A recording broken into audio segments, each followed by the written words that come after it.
Hi guys, I'm back again. I wanted to make a very short video about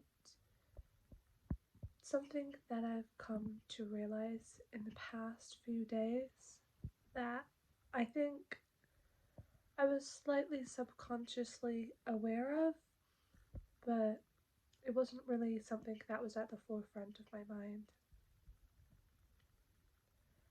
I have always been a highly sensitive person. I've been very easily influenced by other people's emotions, by certain sounds around me and atmosphere. I find that being in very crowded places makes me feel very claustrophobic.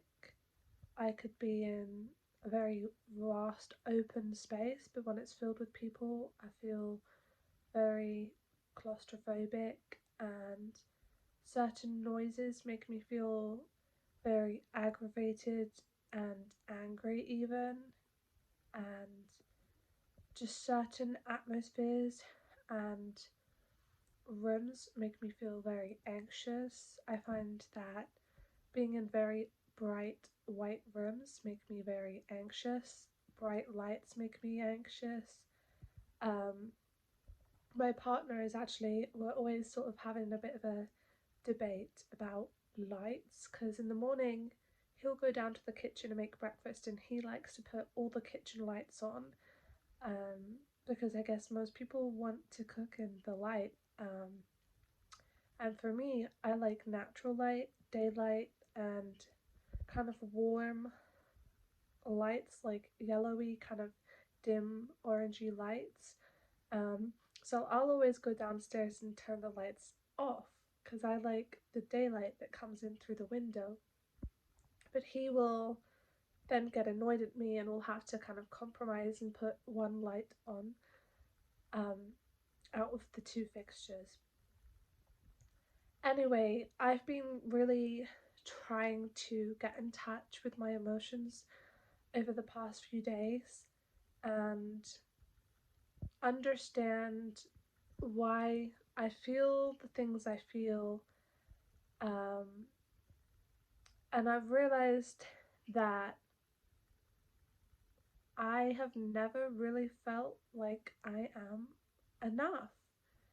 Um, and I never realized that this was why I felt so influenced by other people until I was listening to this psychologist on YouTube yesterday, and she was saying that the reason people feel so emotionally dependent on others to give them their happiness is because they don't feel like they're enough.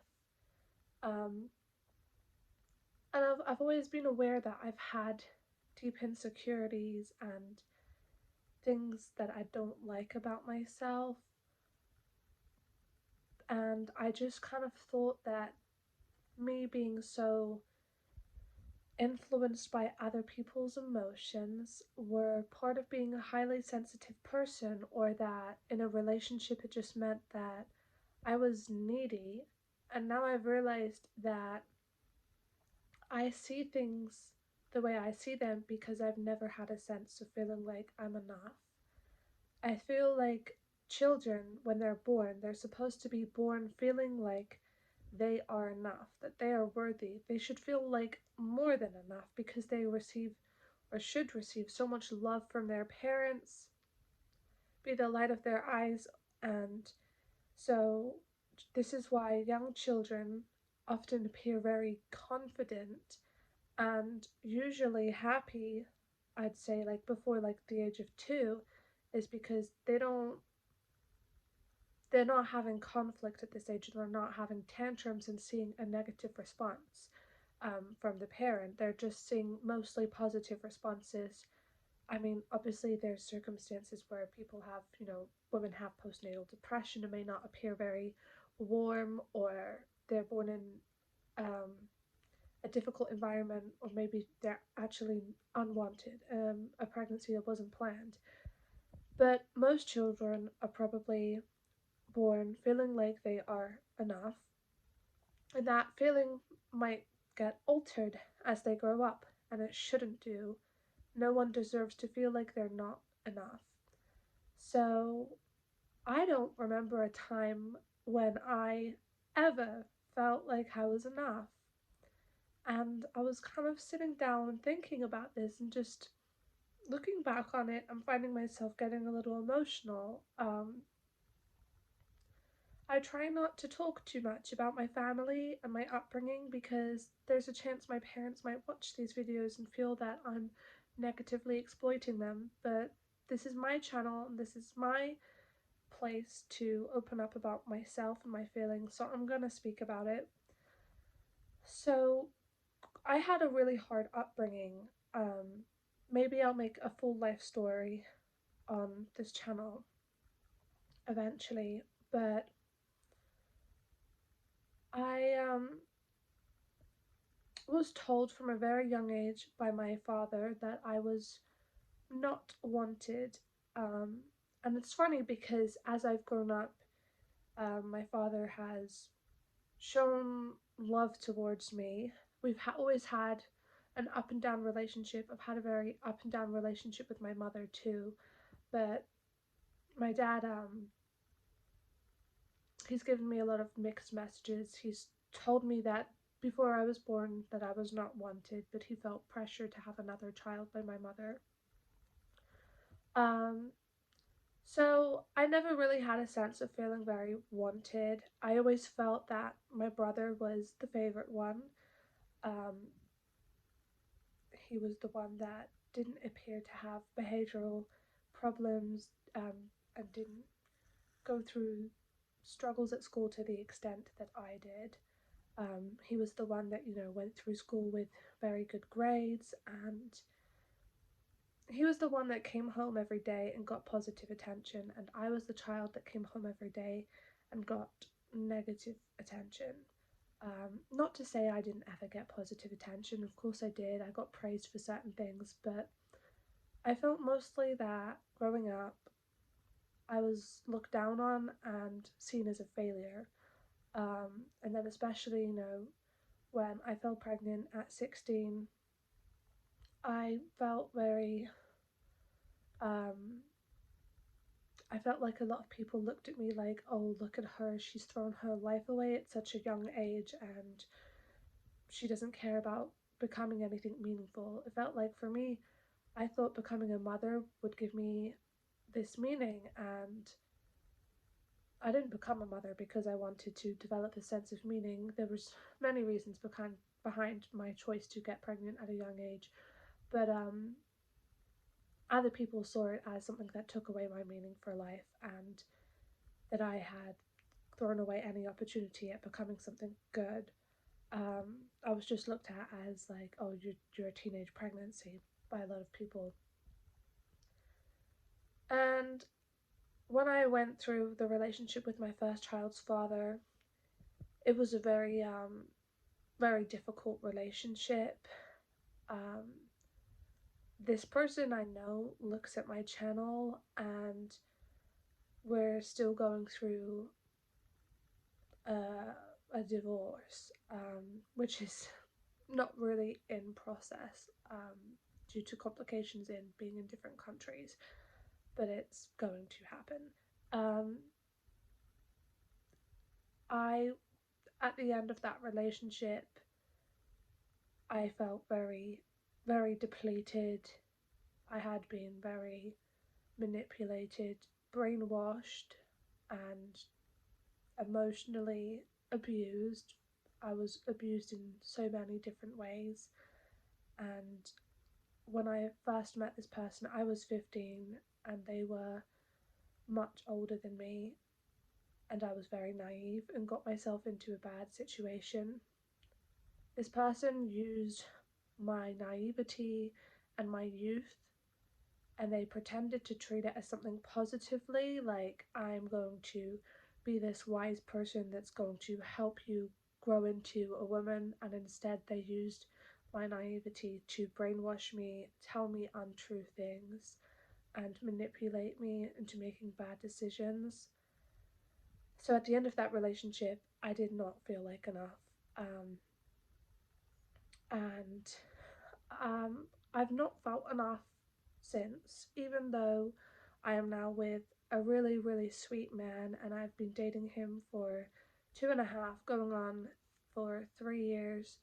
Um, I lost a lot of myself in the prior relationship that I was in, and I'm still trying to regain my sense of self back, but I feel that I've developed a certain level of PTSD where I have an inability to feel as much as I'd like to. I feel very numbed out on the day to day.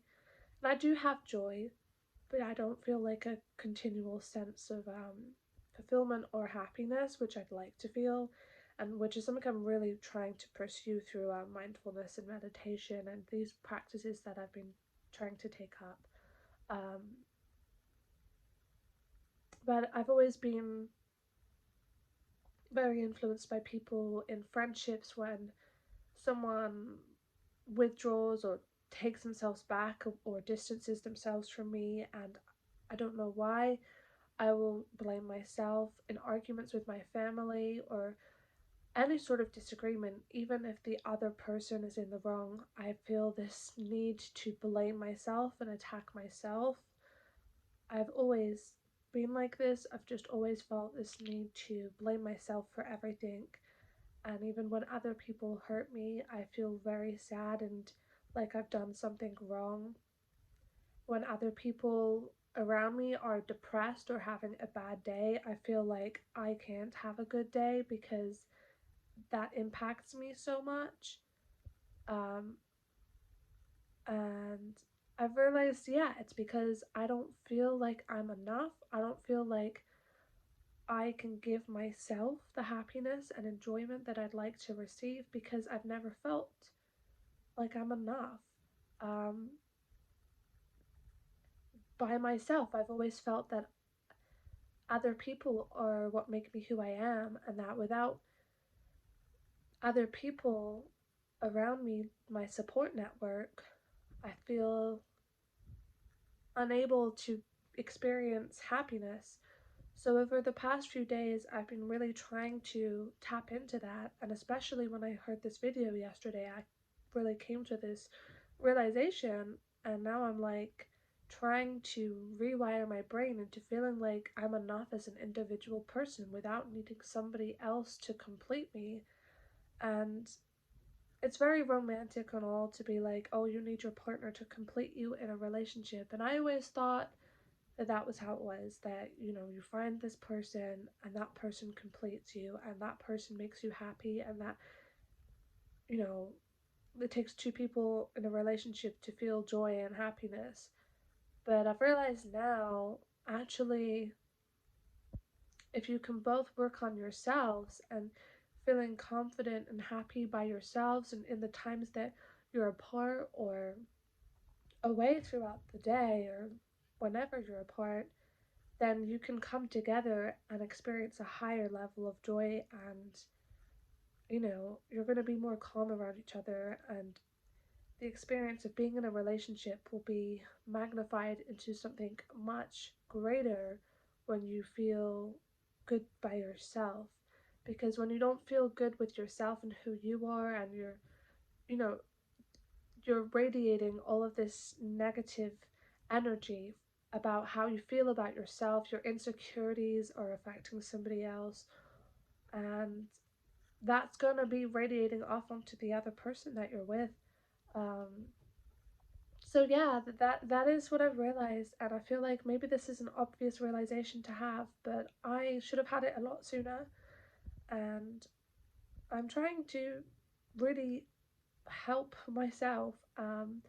And I've started this very strange practice where each day I have to look at myself, make eye contact with my reflection in the mirror, and tell myself that I am enough, that I am beautiful, that I am worthy of good things. And I'm trying to really believe these things that I've never felt before, because I want my children to see that, and I want my children to feel these things about themselves as they get older. Anyway, I'm going to end this video here because it's been 15 minutes and I'm hungry. So, um, yeah,